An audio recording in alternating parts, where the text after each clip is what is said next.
Some of you were there at that meeting. And to underscore the historic achievements of the contact group over the past 2 years, we were joined this morning virtually by President Zelensky. Now, at that first Ramstein meeting, Ukraine's defenders had beaten back the far larger Russian army for 62 days. Ukraine has now fought back against the Kremlin's aggression for 793 days. That's more than 2.5 times as long as the Battle of Verdun during the First World War. It's also more than 2.5 times as long as the Soviet Union's blockade of Berlin during the Cold War. Ukraine is still in the fight and still showing incredible skill, courage, and resilience. And this coalition is still standing strong. Over the past 2 years, this contact group has shown its unity, its impact, and its staying power. And we've made history, and we've changed history. This contact group includes some 50 members of our allies and partners from all around the planet. And we stand united in marshaling military assistance for Ukraine. And we've surged in critical capabilities again and again. And this contact group has made a huge difference. Contact group members have committed more than $95 billion in security assistance to Ukraine. And I'm very proud of America's leadership and contributions. And I'm glad that President Biden could sign into law additional life-saving assistance for Ukraine, as well as more funding for Israel, Taiwan, and our defense industrial base. And that will let the United States move out immediately to send Ukraine critical air defense capabilities and artillery and armor and from our military stocks, as President Biden announced on Wednesday. I'm also pleased to announce today an additional commitment of $6 billion through our Ukraine Security Assistance Initiative. That will allow us to procure new capabilities for Ukraine from U.S. industry. This is the largest security assistance package that we've committed to date. It will include critical interceptors for Ukraine's Patriot and NASAMS air defense systems, more counter-drone systems and support equipment, significant amounts of artillery ammunition and air-to-ground munitions, and maintenance and sustainment support. And so the announcements this week underscore America's enduring commitment to Ukraine's defense. I'm also proud of all the capabilities that our allies and partners have provided to Ukraine. Our contact group partners have contributed most of the counter-UAS systems provided to Ukraine, and most of the 155 millimeter artillery systems, most of the tanks, most of the armored personnel carriers, most of the infantry fighting vehicles, and more.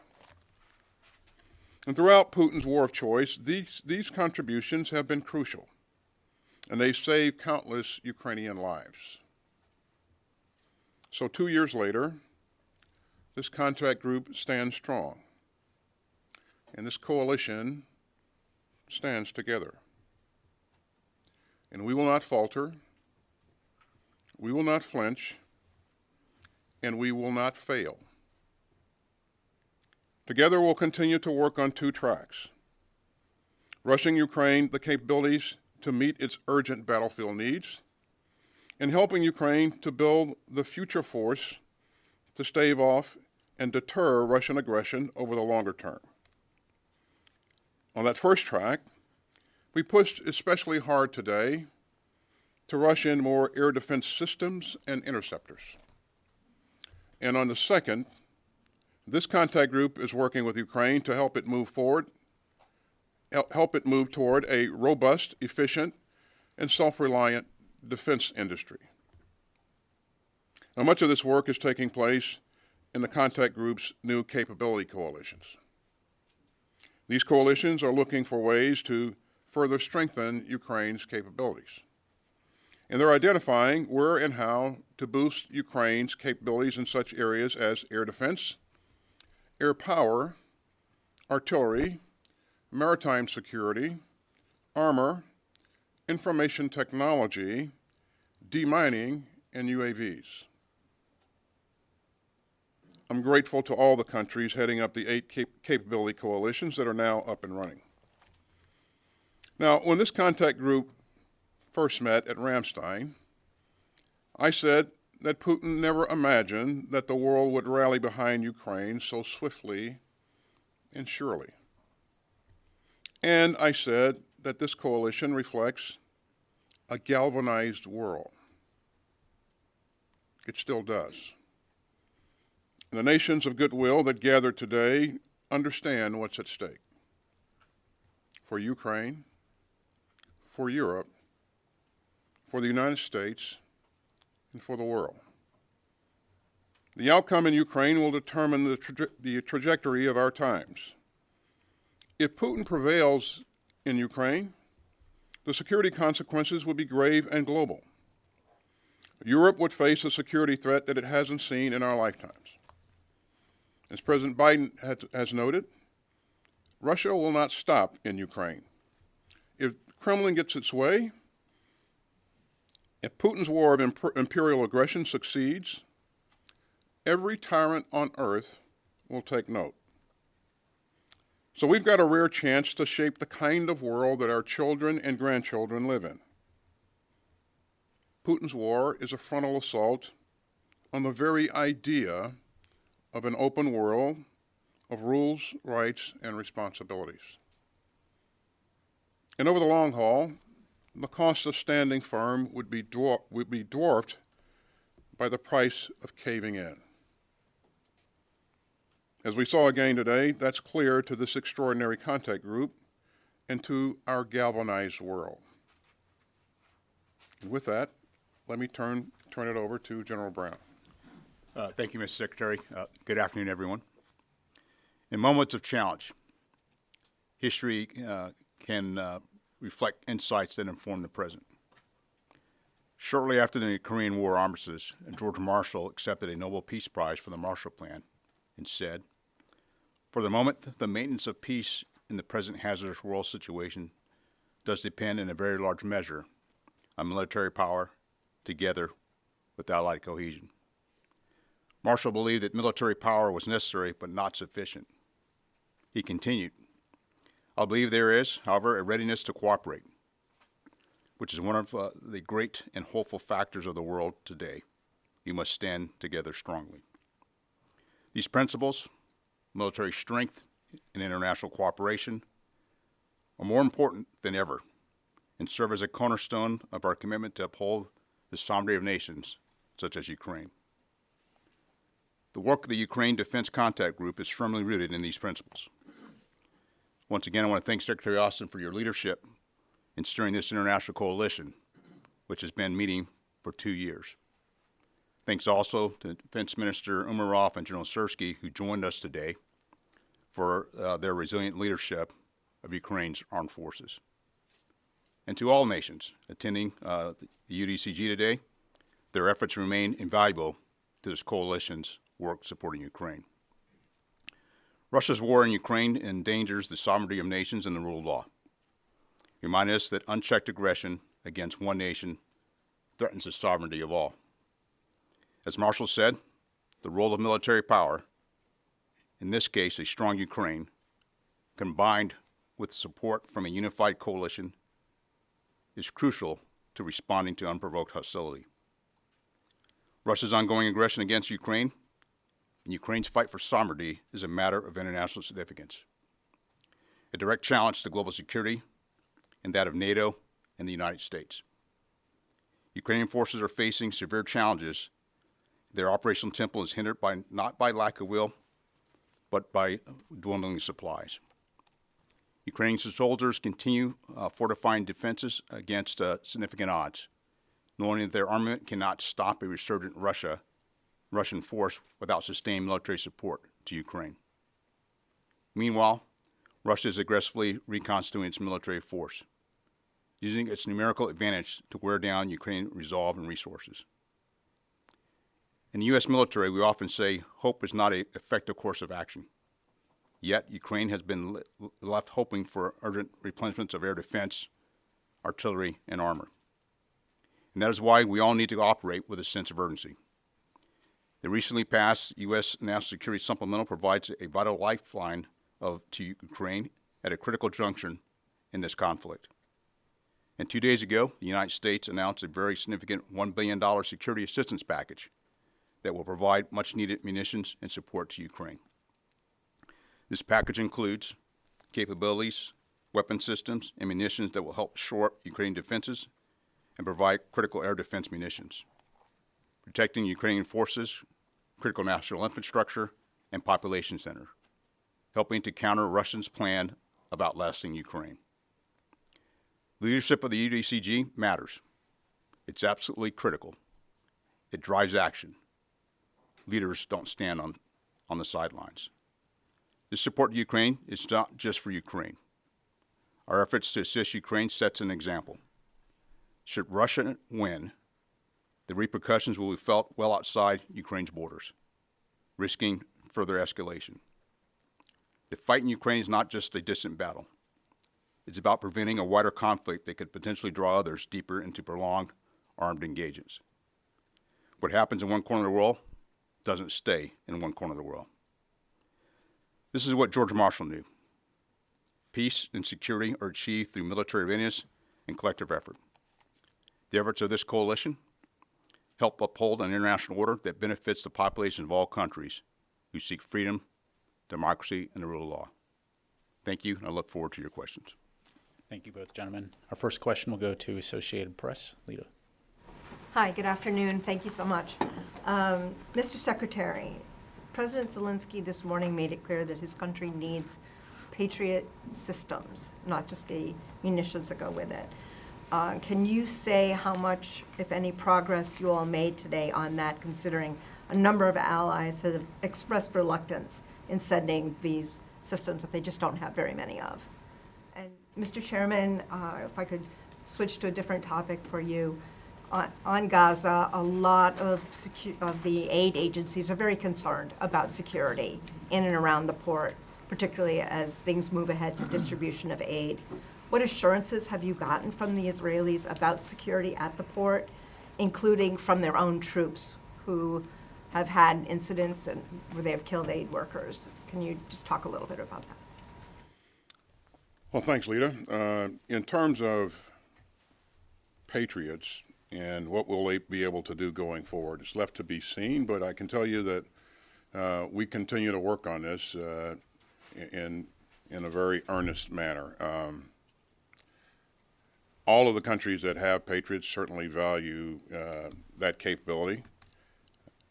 But I think going forward, we'll be able to hopefully work with a number of countries to put together additional Patriot capability. And you may have noticed that in the last several days, I've been talking one-on-one with some of my European counterparts, actually discussing this issue and other issues. But again, we're going to continue to work at this until we have the right kinds of capability.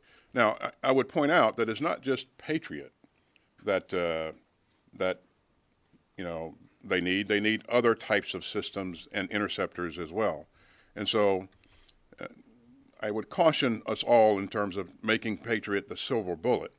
I would say that it's gonna be the integrated air and missile defense, as we said so many times before, that really turns the tide. And so there are other capabilities that they need that we really pushed hard to get, and we may be able to get to the Ukrainians a bit faster. But this work continues on, and you know that Jens Stoltenberg talked to all the ministers of defense on this very same issue a week ago. And in addition to the point-to-point work that I'm doing with my colleagues, we'll continue to emphasize that countries are going to have to, we're going to ask them to accept a little bit more risk so that we can do what's necessary in Ukraine. I appreciate the question. And one of the areas that we've been focused on as we move down the path of bringing our joint logistics over the shore and build the port on the beaches of Gaza there is not only the security of the port itself, the security of our forces, but also the security of the distribution and also the aid workers. And a couple things that we've done is engaged not only with our Israeli counterparts, but also with some of the aid agencies as well. And so as I've engaged with my counterpart, we've talked specifically about security for the port area as well as the distribution. After the unfortunate incident that killed the Wait Air workers from the World Central Kitchen, I've talked to my Israeli counterpart about the incident itself, the investigation they did, and the corrective actions they were putting in place. And that was been part of the discussion between, as United States Central Command leadership has been engaging with the various agencies that will help with the distribution to provide them the confidence that we've worked closely with the Israelis to provide for their protection and ensure that they have the procedures in place so you don't have an incident that very similar to what occurred previously. Mr. Secretary, some critics say the U.S. strategy in Ukraine has been to give Ukraine enough assistance not to lose, but not enough to win, for fear of provoking Russia, because Russia is a nuclear power. Will there be any restrictions on the new weapons that are being sent, the ATACMS and others, where they can be used, where they cannot be used? And what would you say to Republicans who voted against aid to Ukraine, who say that you don't have a strategy? What is your strategy? Thanks, Jen. We said from the very beginning, you heard the President say that our goal is to see a democratic, independent, and sovereign Ukraine that has the capability to defend itself and deter aggression going forward. And so you see us working towards that end with not only the capability that we're providing Ukraine in the current battle, but the kinds of things that we're building, helping Ukraine build for the future, pointing back to the capability coalitions. So in terms of what Ukraine needs on a day-to-day basis, as you know, I talk to Minister Umerov every week, and we talk about what his requirements are, what's most needed, what's most critical, and when, you know, in days gone by, when others were talking about different types of systems, we were focused on providing Ukraine adequate air defense capabilities. And we've seen how important that was over time, and it will continue to be important going forward. And without that focus, without that kind of capability, Ukraine would be in much worse shape because of the capability that's resident in the Russian air forces. So I would caution anyone in saying that, you know, in believing that one type of system is going to be a silver bullet. It's going to be a combination of a number of systems. It's going to be dependent upon whether or not Ukraine can effectively employ these systems and sustain those systems, and whether or not Ukraine can mobilize an adequate number of troops to replenish its ranks. And so we continue to work on all those things simultaneously, and we really want Ukraine to be successful. We've invested a lot. This is really important, not just for Ukraine, but for the world, and for all the reasons that you heard me talk about in my opener. So. And General Brown, can Ukraine win? Well, you know, the key part here is to make sure Ukraine can defend itself. And as the Secretary highlighted, and I've talked about here recently, is that you know, unchecked aggression leads to more aggression. And so this is why it is so important for us to put Ukraine in a place that it can defend itself, and that we don't have this broaden to a much wider conflict. And when I think about how World War II started, or previous world wars, this is why this is so important that we have Ukraine Defense Contact Group and all the nations around the world that are focused on ensuring Ukraine is successful. And Ukraine can be successful if it has the right amount of security assistance. So we are all very grateful for Congress passing the supplemental. And again, if you think about what Russia intended to do, early on what its strategic objectives were, and the fact that it failed to achieve any strategic objectives. And 2 years later, 793 days later, Ukraine is still fighting and still holding its ground. And that's quite remarkable. And it's holding that ground even in the face of a question as to whether or not we were going to continue to support them. That question is off the table now. And that has reassured the Ukrainians, but also it's reassured our allies and partners around the globe as well. So. Let's go to Washington Post. Dan Lamont. Mr. Secretary, thanks for your time today. National Security Advisor Sullivan raised the concern this week about there being a catch-up period in terms of getting interceptors and some of this new aid to Ukraine. Can you speak to, I guess, the vulnerabilities, the concerns that we're in this particularly sensitive time? And then, Mr. Chairman, there's reporting out this week suggesting that Ukraine has had to pull the Abrams tanks that the United States sent in part due to concerns about the FPV drone threat. Can you confirm if that's true and put it into, I guess, a larger context of what it means in the battlefield? Thanks for the question. I would say that the commitment that the United States has made is material. It's real. It's substantial. And we're going to do everything we can to get that security assistance to the Ukrainians as quickly as possible. You heard us talk about, you heard General Ryder mention a couple of days ago that we had done some things to pre-position stocks in Europe so that we could buy down the amount of time that it took to get certain types of things into the hands of the Ukrainian. But even with that, this is not instantaneous. It's going to take some time to get things in the country, and then, most importantly, distributed to the point of need. But if you consider the fact that even without that, the Ukrainians were able to hold their own for a period of time, with this capability, we expect that they'll be able to do a lot better. And as I may have indicated earlier, they are doing some additional things to mobilize additional troops, to replenish their ranks, and I think all of those things are going to come together to put them in a much better place. But it will take a little time. As I talk to Ukrainian leadership, they're confident that they can continue to hold their own, and then as they get a bit stronger, they'll have options available to them. Dan, I appreciate the question. I'll defer to the Ukrainians on how they use their Abrams. But I will highlight the use of first-person view drones by both sides and the innovation that has occurred in this conflict with that capability.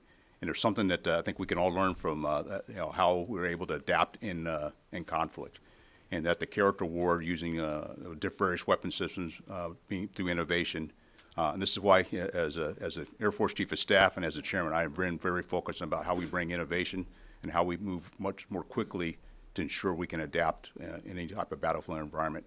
And you're watching that happen in the battle there in Ukraine. Let's go to Tony Bloomberg. A couple questions. One on the $6 billion USIA commitment. Can you flesh that out a little bit? What types of systems are you talking about? And we're talking about years now, not signed contracts going out today. Is that accurate? And for the chairman, a reality check on the package that went out the other day, what will it roughly allow Ukraine to do? Will it allow them to start a mini offensive, or is it more to become more on parity with the Russians now in terms of 155s, cluster munitions that you're sending, more defense versus offense?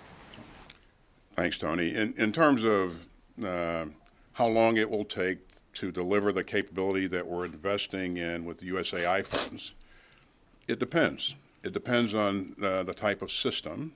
As you know, some of the platforms have a much longer lead time to construct, and as well as some of the munitions.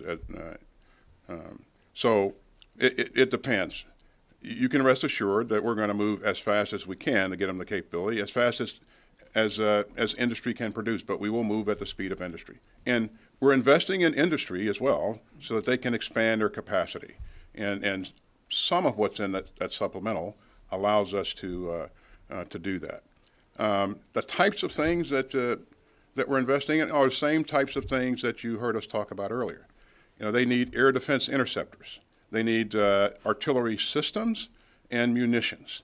They need armored vehicles. They need maintenance and sustainment. So all of those kinds of things are included in that USAI package. And Tony, what this package allows gives the Ukrainians is a bit more flexibility. As you might imagine, not knowing when this supplemental, we very much appreciate that the supplemental was approved. They've had to actually ration, conserve munitions over time.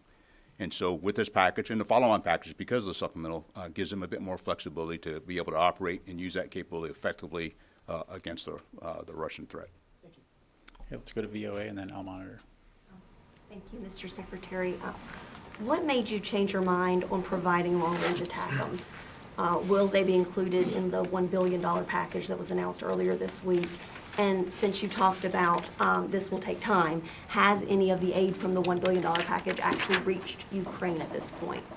And then, Mr. Chairman, analysts are cautioning us that it will take a lot of time before we'll see the effects of this current aid on the battlefield. When do you think that Ukrainians will have the opportunity to again have the upper hand? In terms of the provision of ATACMS, as you know, we had provided the Ukrainians ATACMS before. They come in various types with different ranges. And of course, there are mixtures of munitions here going forward. And I won't get specific in terms of what we provided and whether or not, and when the Ukrainians will actually put those munitions to use, but the key point is they have the capability. Now, that capability alone is not a silver bullet. It's the integration of that capability with the other kinds of things like Storm Shadow and other things that other countries are providing that really then gives them a capability to conduct a long-range fires campaign. And so I think that's what's most important. But in terms of specifics of how many and where, I'll let the Ukrainians speak to that. If I may follow, officials had expressed before concerns that that the Ukraine may try to fire ATACMS into Russia, or that there weren't enough in U.S. stockpiles. Did either of those affect your decision to provide the long-range ATACMS? Well, first of all, as you know, I always have a concern about the United States having the capability to defend itself and to also support our operational plans. And I can tell you that we are comfortable that we are in a good place, and we will remain in a good place. In 2 years' time, things change. More munitions are created, and that sort of business. So we are in a good place. We'll remain in a good place, and I think the capability that Ukraine will have is a good capability. So it's up to them on how and when to use it, and our hopes are that they'll create some pretty good effects with that and other things. Well, to your question, I can't necessarily predict a timeline of where, for the future of where the Ukrainians will have an upper hand, but we can shape the future. And that's exactly what this supplemental has been able to do, is to help shape the future. And I think you asked about how long will it have effect. I think there's some near-term effect, because now the Ukrainians don't necessarily have to ration what they have, because they know things are coming out of this package. And there will be follow-on packages because of the supplemental, which gives them a bit more flexibility and options to be able to execute. The one thing I would highlight to you, even during this time frame, the Russians have had incremental gains at tremendous cost in loss of personnel, loss of combat capability.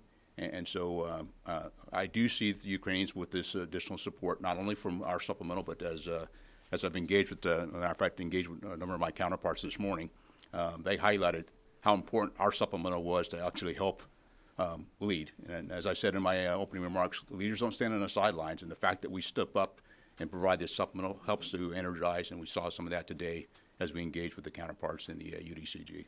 And so the Russians have increased their production of artillery munitions and other things. But they're also being propped up by the likes of North Korea and Iran. And they had to go that direction because of the damage, to the chairman's point, the damage that the Ukrainians had inflicted on the land forces there. So I think, with the capabilities, the resources that will be provided, hopefully Ukraine will have the ability to not only hold its own, but regenerate additional capability and then create options for itself going forward. We have time for just a few more. We'll go to L Monitor and then CNN. Thank you, gentlemen. Two questions. One on Iran's April 14th attack against Israel. I'm wondering if you could share some takeaways. What has the department learned operationally, and what does this attack say about Israel's qualitative military edge in relation to Iran's capabilities?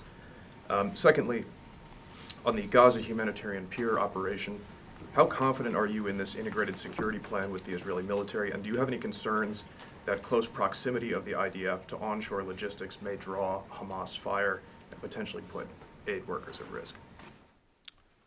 Thanks. I'll take the first question and give the chairman a chance to swing at the second question, unless if you don't want to, Chairman, I'll take the second one as well. But he wants to, I can tell. What have we learned? Well, a lot of things have been learned. I think the Israelis were fairly confident going into this that they had the means and the technology to defend themselves. And I think what we saw kind of proved that.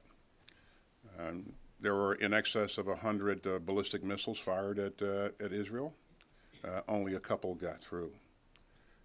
What we saw was a significant display of combined cooperation between partners and allies to work together to make that a bit easier, to make it a bit easier for Israel to defend itself. And all of that came together about like we thought it would because of the fact that we trained together, we rehearsed on various things together with allies and partners, and I think what you saw was a result of that.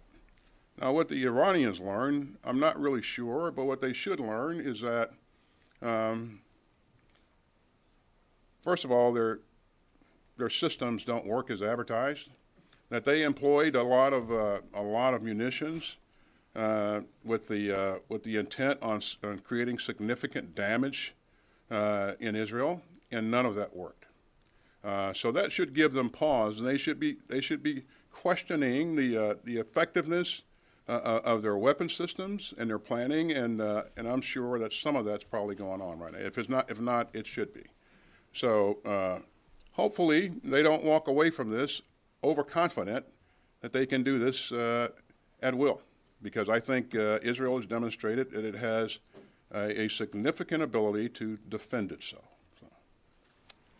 Mr. Secretary, I appreciate you deferring the second question to me, but Anytime I can help, Chairman. no, but even for the first question, I would just before I get to the second question, I'm very confident and proud of our joint force and what they were able to do with our allies and partners to be able to do what they did on that night. And thinking about one of the fighter squadrons showed up like a day prior, and they were right in the middle of the fight. And that says something to our level of training, our level of capability, and then be able to do that as part of a joint team like that in a coalition. And having done integrated air and missile defense, pretty much involved in it as a one-star, and having been the air component commander there, I kind of know what they went through. And again, I couldn't be prouder of them. On the second question on with Israelis and the support for the pier, we are taking our force protection for the pier itself, but also the distribution area very seriously. And what the Israelis are doing, they're building basically a buffer zone or a bubble out around the distribution area in the pier to keep the threat away from our forces, and to allow not just from our forces, but also from the distribution of the aid. Because as you might imagine, we'll have contract trucks and the like, and the aid agencies that need to be protected as well. Because if that's not protected, then it interrupts the distribution of aid that's so important to the citizens of Gaza. I am. Okay, final question will go to CNN. Thank you. I have one on Ukraine and one on Africa. So Russia's war machine is in full gear. As Chairman Brown said, it is aggressively reconstituting its military, and General Kaboli, European Command, said that Russia has, quote, grown back to what they were before they invaded in 2022, and they're quickly replenishing their ground forces as well. So my question is, why has Russia been able to reconstitute so effectively? And are the U.S. and its allies going to be able to keep up and surpass Russia's defense industrial capacity so that Ukraine doesn't fall behind? And then I have a second on Africa for the chairman. Yeah, so great question. Yeah, I think I touched upon this a bit earlier when I said that Russia has ramped up its production. All of their defense industry really answers directly to the state, so it's it's easier for them to do that a bit quicker. But the reason that they're where they are right now is because they've relied on the likes of North Korea and Iran to prop them up.